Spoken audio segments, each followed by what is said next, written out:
There was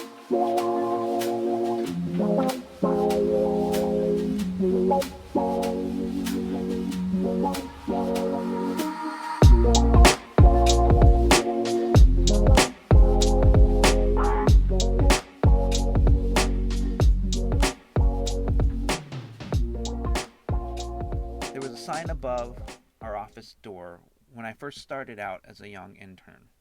My mentor put it there and it read, "The right way, the first time." It was a poignant reminder to our small team to take a moment to make sure we weren't trying to accomplish too much at one time or rushing from one thing to the next.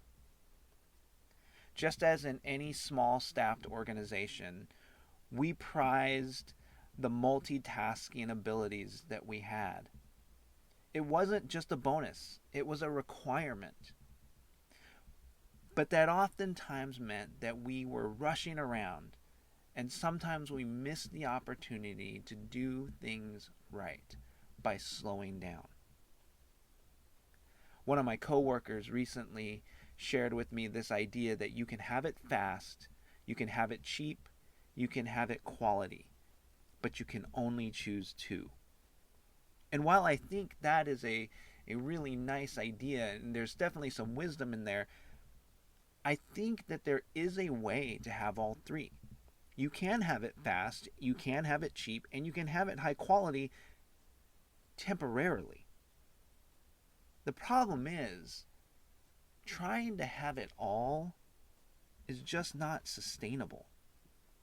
It comes at a cost. Because to achieve it, you have to have this frenetic and frantic pace. I think we all come to recognize the cost of trying to do it all as burnout. Caramelized onions is one of these recipes that you can't cook in secret. The aroma of the onions cooking down and the sound and that sizzle that they get as they reach temperature, the sound and the smell fill the kitchen and eventually the whole house. They make their way from room to room until everyone in the house has been put on notice. Something good is going on in the kitchen. The basic recipe is simple: onions, oil, and salt. You can get fancy and you can add things like balsamic vinegar, maybe some sugar to give it some sweetness, or my favorite, a couple splashes of bourbon. But the basic recipe: onions, oil, and salt. But the most important component isn't even an ingredient. It's time. Caramelized onions take time.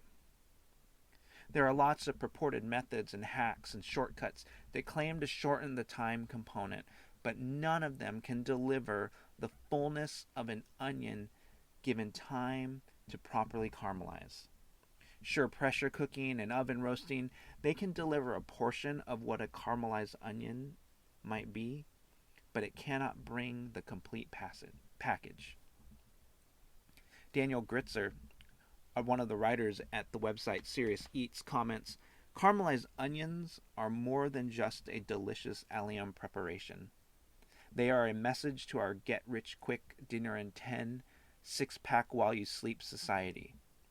He writes, "We need to listen. Recipes that promise caramelized onions in 10, 15, or 25 minutes should be approached with extreme caution. Caramelized onions take time. At least half an hour, often closer to an hour, sometimes longer." He concludes, "There is no good way to avoid that." There's this unintended consequence of modernity.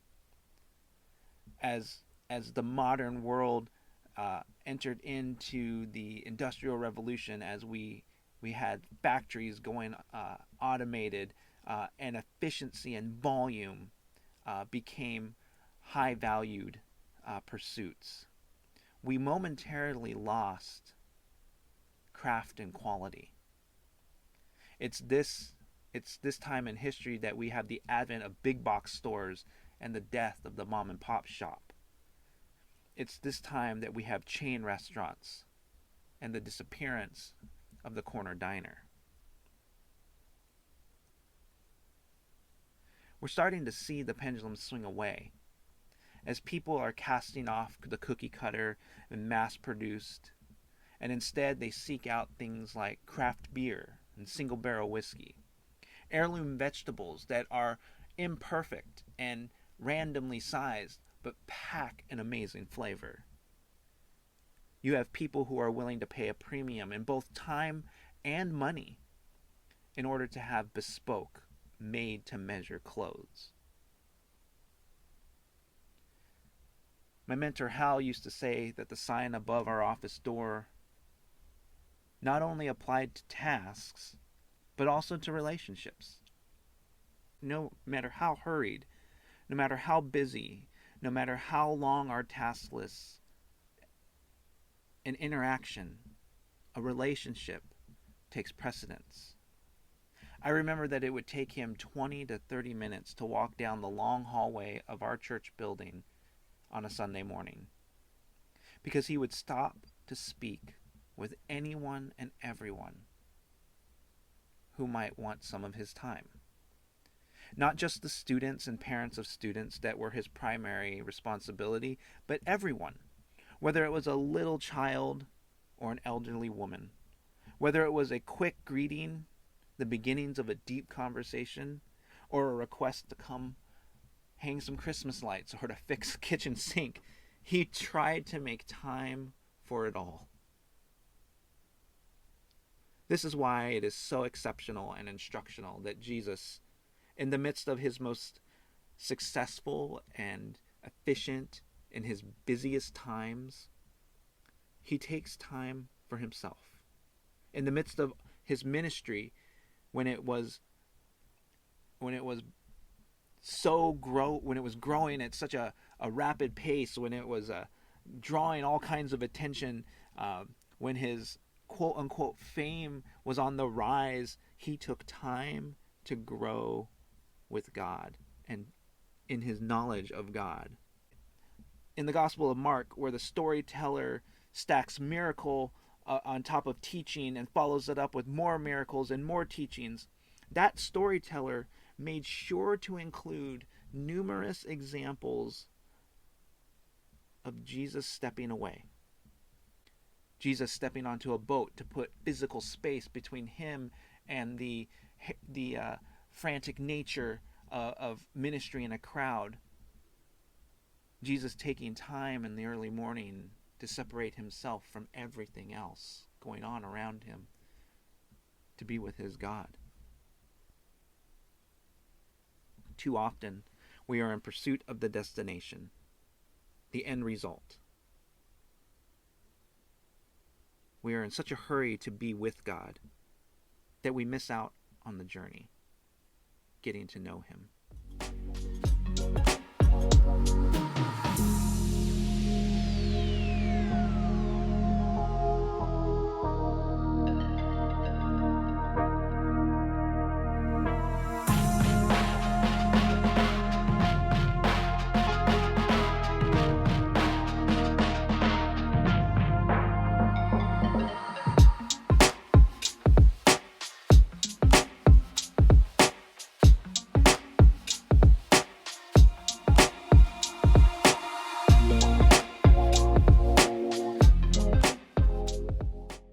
Is there a task or a person that should get a little bit more of your time this week?